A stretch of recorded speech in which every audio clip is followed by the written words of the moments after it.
हमें मालूम होता है कि शंकर बाबू वहीं रहेंगे, अब मुझे ही जाना पड़ेगा। लेकिन मेरे समझ में नहीं आ रहा कि मैं किधर से निकलूं और कहां को ढूंढूं।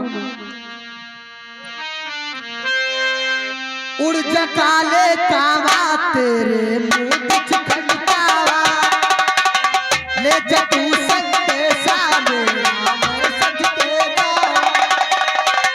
बात में जब झोले पड़ गए, बात में जब झोले पड़ गए, पक गए मिठिया मेरा। ये छोटी सी जिंदगी में रोता लम्हा लम्हा घर आजा परदेसी, कि तेरी मेरी एक जिंदगी के घर आजा परदेसी। किस परदेसी की बात कर रहे हो? मैं? हाँ। अरे अपने जो अपने उनकी बातें कर रही हूँ। अंश घर मालिक इस साहब की तरफ से ये आपके काम पे, आपके गीत पे खुश होकर ये 10 रुपए हमारे लीजिए। ठहरो, क्या तुम्हारा कुछ खो गया है? हाँ हाँ, मेरा हमारे आशिक, मैं अपने प्रेमी को ढूंढने आई हूँ।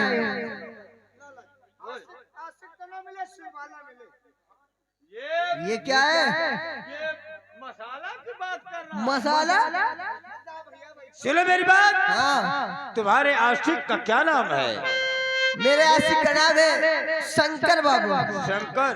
जी हाँ। ये बताओ, उसका कोई निशानी है? आधार कार्ड, पहचान पत्र, राशन कार्ड कुछ है उसका? अरे बस करो दादा, बहुत तुम बोल गए हो। मेरे पास सिर्फ फोटो है ये। फोटो है? और क्या? क्या दिखाओ? देखना चाहते हो देख लीजिएगा, ये रहा मुझे दिखा फोटो, दो। कितना प्यारा। वाओ। सुन, ये तो शिवा है। जी हाँ, सुनो मेरी बात। आपने इनको कहीं देखा जी है? हाँ, ये हमारे घर के बगल रहता है। हाँ? जी हाँ, तुम्हारे ही घर के बगल रहता है। बगल में? हाँ, तुम मिला सकते हो? और क्या, इसीलिए तो मैं तुमसे पूछ रहा हूँ। तो चलिएगा, बहुत बहुत बड़ी मेहरबानी होगी अगर आप मिला देंगे। चलिएगा। मेरे दिल को करारा जाए, हो मेरे दिल को करारा जाए, तू जो हंस दे, हो तू जो हंस दे, तू जो हंस दे बहार आए,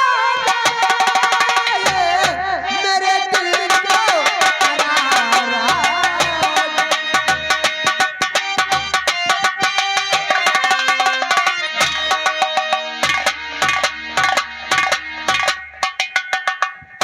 बेटा राहु के तो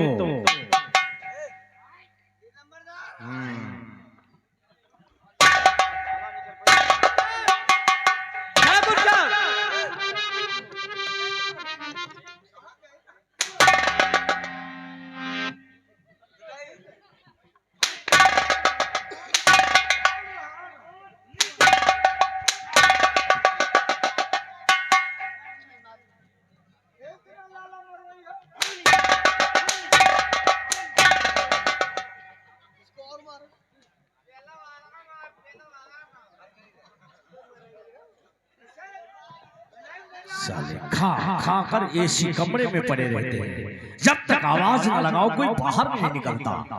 लाला कहां से आ रहे हो? एक नजर इस फोटो पर डालिए और एक नजर इस लड़की पर डालिए।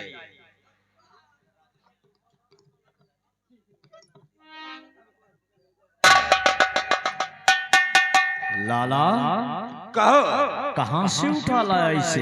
ये तो बहुत कटीली नचनिया मालूम। ठाकुर साहब, ये बम्बई में रहती है, फेयर लवली लगाती है। और ये तस्वीर?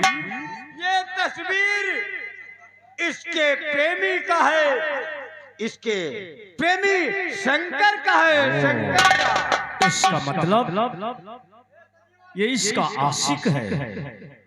सुन मेरी बात लाला, सुन मेरी बात। लाला जी ये तस्वीर तो शिवा की ही रही, शक इसमें कुछ नहीं, ये लड़की है इसकी प्रेम का जो खुद ही कह रही, मतलब कि ये रही लाला जी। ठाकुर साहब आपका हुक्म अगर पाऊं, इसे बंदी बनाऊं, बंदी बना के इसको राम प्रसाद के घर ले जाऊं, ना देर लगाऊं।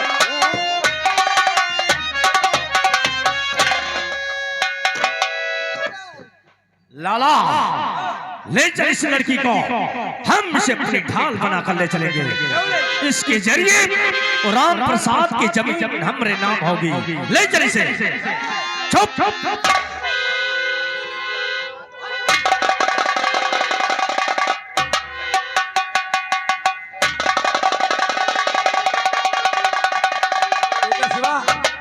जी बाबूजी। शहरी बाबू आज के दिन आने के लिए कहे थे, राधा बिटिया को लेकर आए नहीं। हाँ बाबूजी आते ही होंगे। और देख सामने से आ रहा है, देख। अरे वाह मेरे दोस्तों, आइए आइए आइए।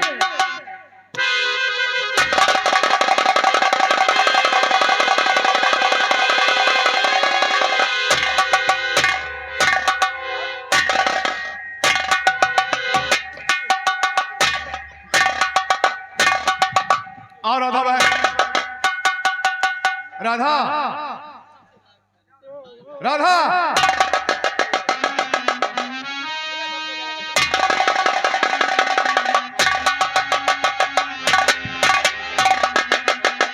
भगवान तेरा लाख लाख शुक्र है जो मेरी बेटी की आंखों की रोशनी वापस हो गई। बेटा आज हमें बहुत खुशी है, इसी खुशी में हम सब लोग मंदिर चलेंगे। जी हाँ बाबू, पूजा अर्चना करेंगे, उसके बाद आएंगे घर में बैठकर इकट्ठा भोजन करेंगे। जरूर चलेंगे बाबूजी। मंदिर चलना वैसे भी अच्छा है, हाँ हाँ। लेकिन बाबूजी अगर आप बुरा न माने तो एक बात। अरे इसमें बुरा मानने की क्या बात है भैया। देखिए बाबूजी, आज 2 दिन हो गया है, हाँ मुझे कहीं ढंग की ना चाय मिली ना कॉफी मिली। हाँ अगर आप हुक्म दें, आज्ञा दें, तो सामने एक रेस्टोरेंट है, वहाँ एक कॉफी पी रहा था। अरे हमारे घर का चाय न पियो का। नहीं ऐसी कोई बात अरे नहीं। गुड़ की चाय। अरे आपके हाथ से जहर खा लूंगा बहन, कैसी बात कर रही हैं आप? एक कॉफी प्लीज। जाओ भैया जाओ, एक कॉफी जाओ जाओ। होटल में।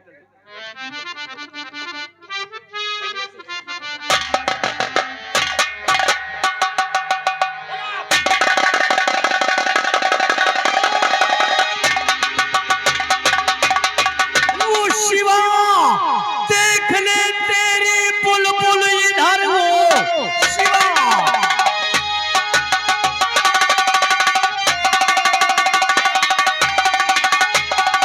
वो शिवा देख ले तेरी बुलबुल इधर, बाप से कहते पैनामा कर दे मुझे, वरना मारू इसे चिंता छोड़ो नहीं, और तू भी तड़पता न जा। मेरे बेटे शिवा, ये मैं क्या देखता, मेरे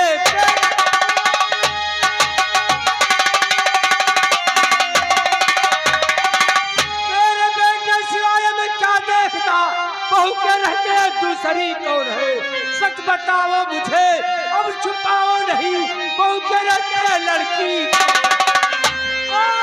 पिताजी और इसकी चिंता ना दिल में करो।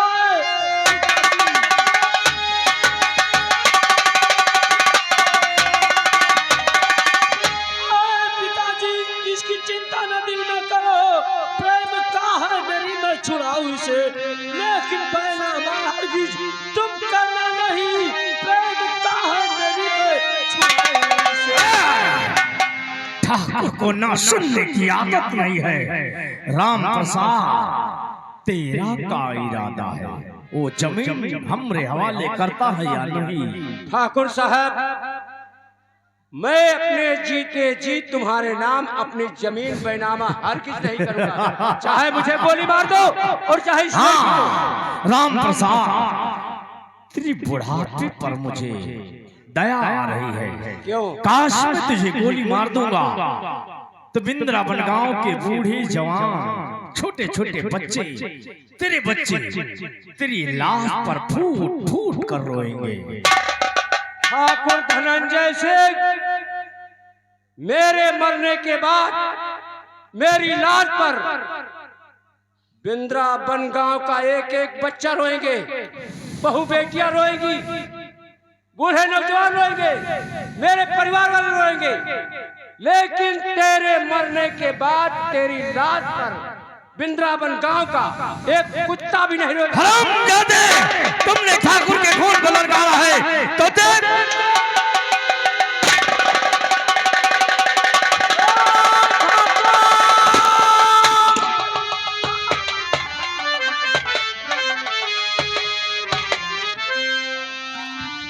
ना गुरूर से दूर सदा रहियो, चित्त भंग न हो तकी रहियो। आंखों का गुस्सा नीचे, अगर आंखों का गुस्सा बाहर निकला तो तुम्हारा नुकसान हो जाएगा। बोल, तेरे पास सिर्फ चंद मिनट का टाइम है, लाओ वो जमीन के कागजात मेरे हवाले कर दे। नहीं मिलेगा तुझे हरामजादे। अगर नहीं मिलेगा तो कसम मैं चटिया की तेरी चौखट पर कोई चिराग जलाने वाला नहीं बचेगा। बोल, मैं हाँ और ना में जवाब सुनना चाहता हूँ। अरे नहीं मिलेगा और मैं तुझे जिंदा नहीं छोड़ूंगा ठाकुर, मैं तुझे जिंदा नहीं छोड़ूंगा।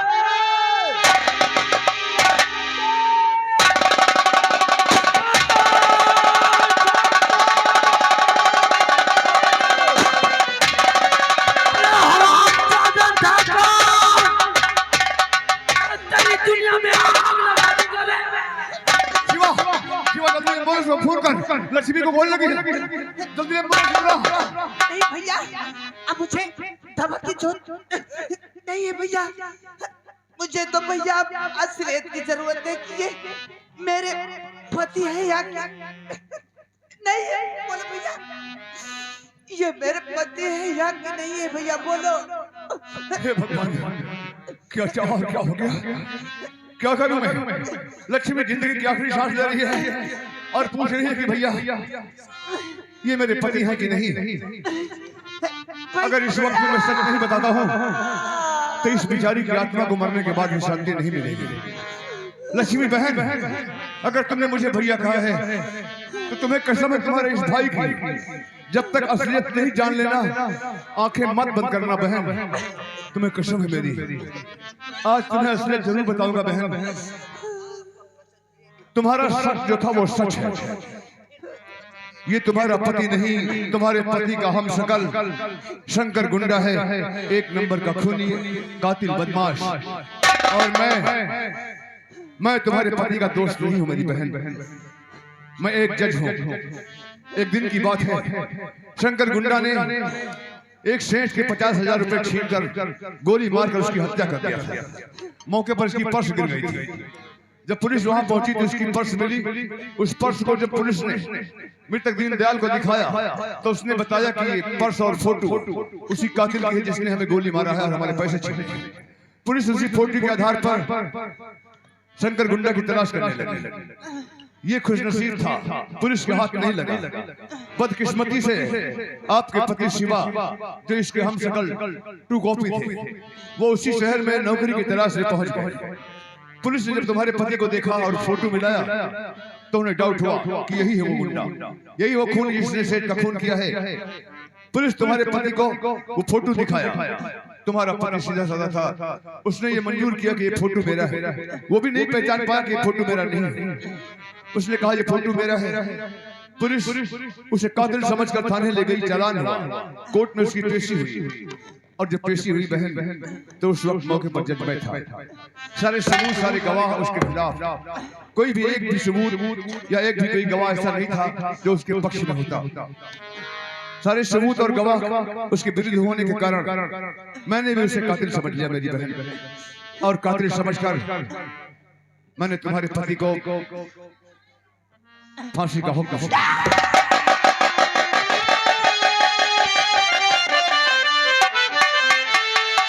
दुनिया में नहीं है बहन,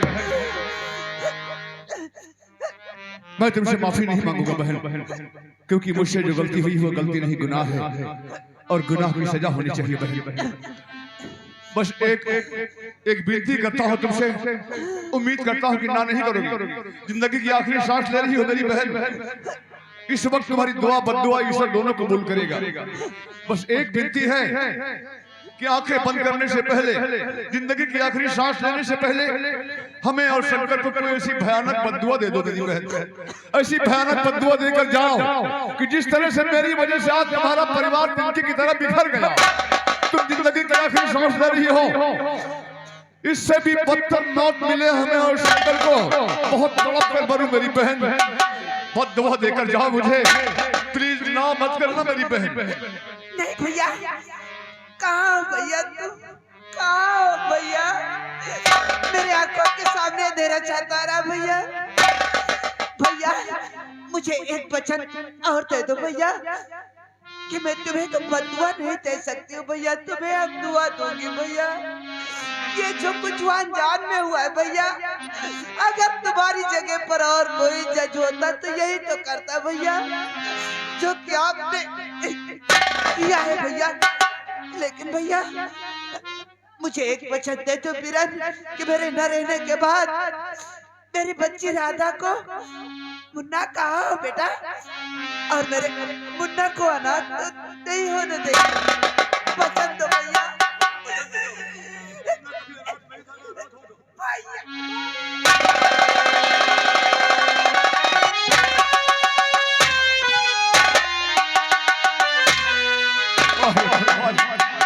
कल चमन था आज एक इशारा हुआ, देखते ही क्या सोचा था, क्या हुआ। शंकर भाई तुमने जितना कुछ किया है मुझ पर बहुत बड़ा एहसान है तुम्हारा।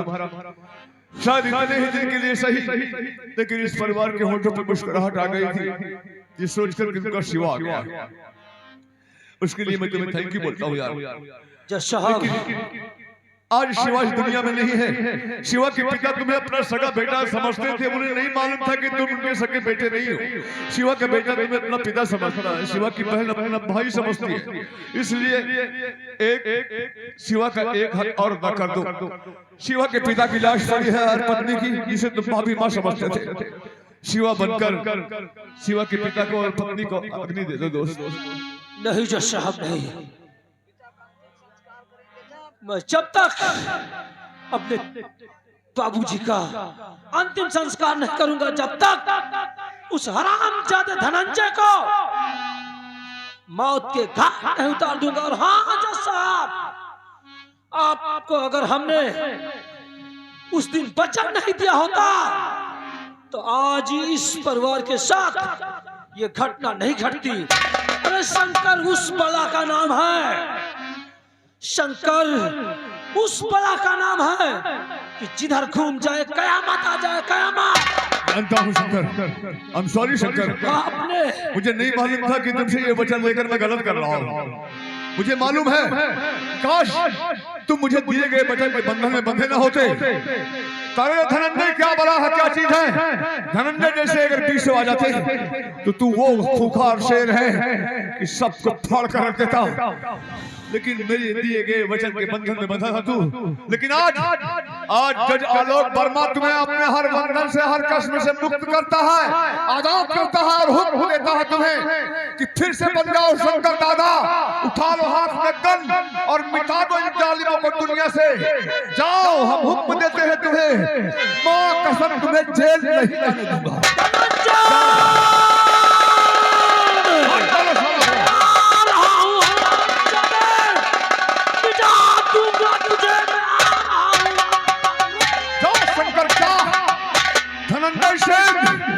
बहुत गलत नंबर डाल किया है तुमने, अपनी मौत का इंतजार कर धनंजय। तूने बहुत बुरा किया है, गरीब की दुनिया उजाड़ कर। अब नहीं बचेगा तू। आ रहा हूं मैं। क्या बताऊं बाबू, अब इस दुनिया में न मेरी माँ है और न मेरे दादाजी हैं, अब मेरा सहारा कौन है?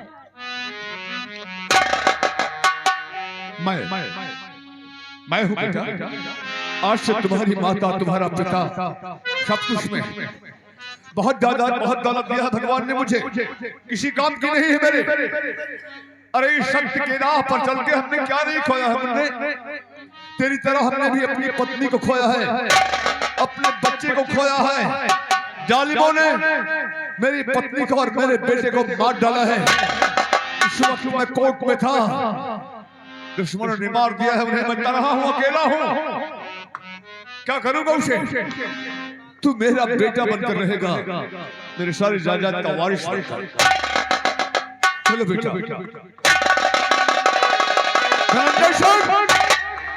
जब आलोक वर्मा ने आज तक इसे मौत दिया है तो कलम से मारा है, लेकिन आज तुम जैसे जालिमों को मारने के लिए जज आलोक वर्मा भी आ रहा है अपने हाथ में शस्त्र लेकर, क्योंकि तुम जैसे पापियों को मारना पाप नहीं।